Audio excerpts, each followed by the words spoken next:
Look, I think, markets go up and down. This is obviously an ugly day. It's never, I think, a smart idea to analyze the health of an economy or the long-term possibilities of an economy based on one day in the stock market. That having been said, I think what the president has said is true. He's trying to make major structural changes in the way our economy works. We've turned off the supply of free money coming out of COVID. That combined with these tariffs, which is supposed to bring more onshoring of American manufacturing jobs, it is a long-term structural play, and obviously there are going to be some bumps in the road. The question is, short-term politically, what does that mean for him and what does that mean for the Republican Party? I think it'll help if the Congress goes ahead and makes permanent his tax cuts and other things on energy they're wanting to do.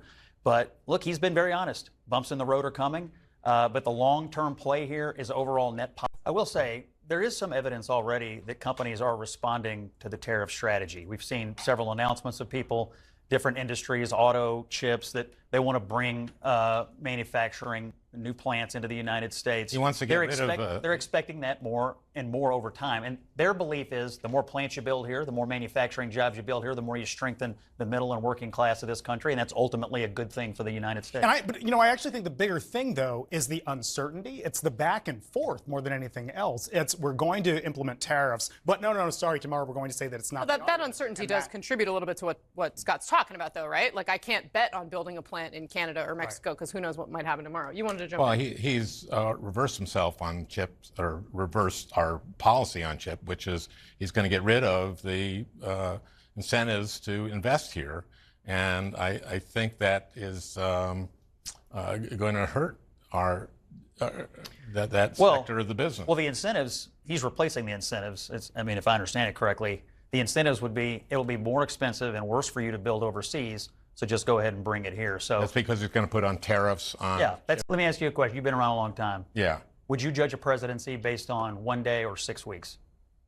6 weeks. You would judge a whole presidency. You gave me a choice. I'm asking. Would you judge a presidency on 1 day in the markets or a 6-week period after having just taken over? I wouldn't. But if he's someone who said, as soon as I take office, what you're going to see is prices lower and growth, and the economy is going to be great, then you can hold them to the 6 weeks and say, no. That's what's happened is the opposite of what you promised when you're on the campaign trail. So in 6 months from today, if it looks like we do have an upswing in manufacturing and it looks like the structural changes are benefiting people, will you come back and say, Lord have mercy, it looks like he was right? I will. We'll invite both of you for that exact conversation. We'll make sure we're both on. All right. We'll play a tape of this. Exactly. It'll be a big segment, a long segment. I am happy to be back. Little pain. Babe, how much did we lose today? Little $1 pain. billion. And yesterday? $4 million. Little And pain. yesterday? $1 billion. Tariff Awards, we're going to celebrate the most outstanding achievements in international economic blunders. Holy fucking shit. Holy shit. You should probably dial in. Holy fuck. There is a period of transition. President Trump declining to rule out a recession as the economy starts to take a hit from his chaotic trade policy. It takes a little time. Tariff Awards, where we celebrate, yes, the Tariff Awards, we're going to celebrate the most outstanding achievements in international economic blunders. Tonight's ceremony is brought to you by the letter T for tariffs, trade wars, and Trump's terrific tantrums. And Tony. Let's dive into our first category, best impersonation of a bull in a china shop. And the nominees are, oh wait, it's a one-man show. Guess who? Donald Trump and his performance in Tariffnado, The Art of the Squirrel, imposing a 25% tariff on Canada and Mexico, and a 10% tariff on China and Europe. Watch out, you may be getting one too. Trump has managed to ruffle more feathers than a fox in a henhouse. Moving on to outstanding achievement in alienating allies. I said you watch out. Trump's tariffs have prompted Canadian Prime Minister Justin Trudeau to retaliate with, his own set of tariffs, which include a 25% hit on $155 billion worth of American goods. Wow. Trudeau stated, "We will not be pushed around." Kind of looks like the bromance is officially over, folks, although I'm sure Melania was hanging in somewhere for a little bit of a cheek action. In the category of best comedy and economic policy, we have Trump's Justification for the tariffs. Blaming Canada, well, why not, for the influx of fentanyl into the US. Yes, because, let's be honest, when we think of dangerous drug cartels, well, I definitely think of maple syrup loving Canadians. Yeah, first on the list. The Wall Street Journal didn't hold back, calling it the dumbest trade war in history. That gets, should get a nomination all in itself for the headline. Next up, best supporting role in a trade war. And the award goes to Mexico, whose president Claudia Sheinbaum announced plans for retaliatory tariffs on US goods. She stated, "We will defend Mexico's interests." It's like a telenova, but with more avocados and less romance. Now, let's not forget the Lifetime Achievement Award in Economic Self-Harm. Trump's tariffs are expected to cost the average US household, wait for this, about $830 annually. That's just for the eggs. It's the gift that keeps on taking.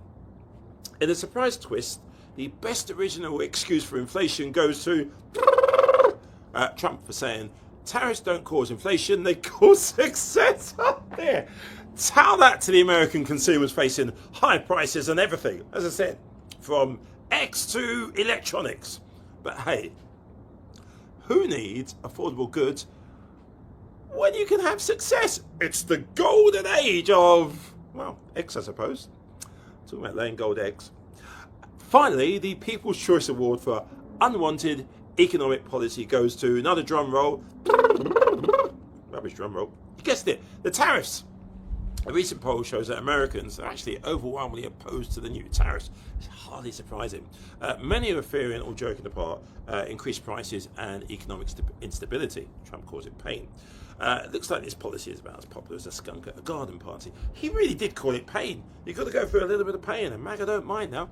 Ladies and gentlemen, that actually concludes our tariff awards for the evening. Pain's on the way, by the way. Remember, in the world of international trade, as in Hollywood, it's all about who you know, how much you charge them, and how dramatically you can mess it all up. Good night, good day, goodbye, and may your imports be ever duty-free.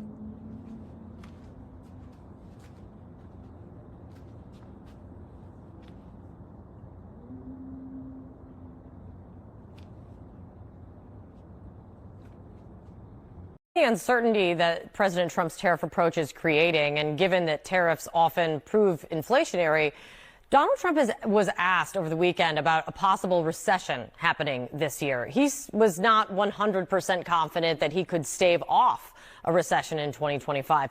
If that is the risk that he is running with this kind of whiplash and environment of business uncertainty while prices go up, is that a risk you think is worth it?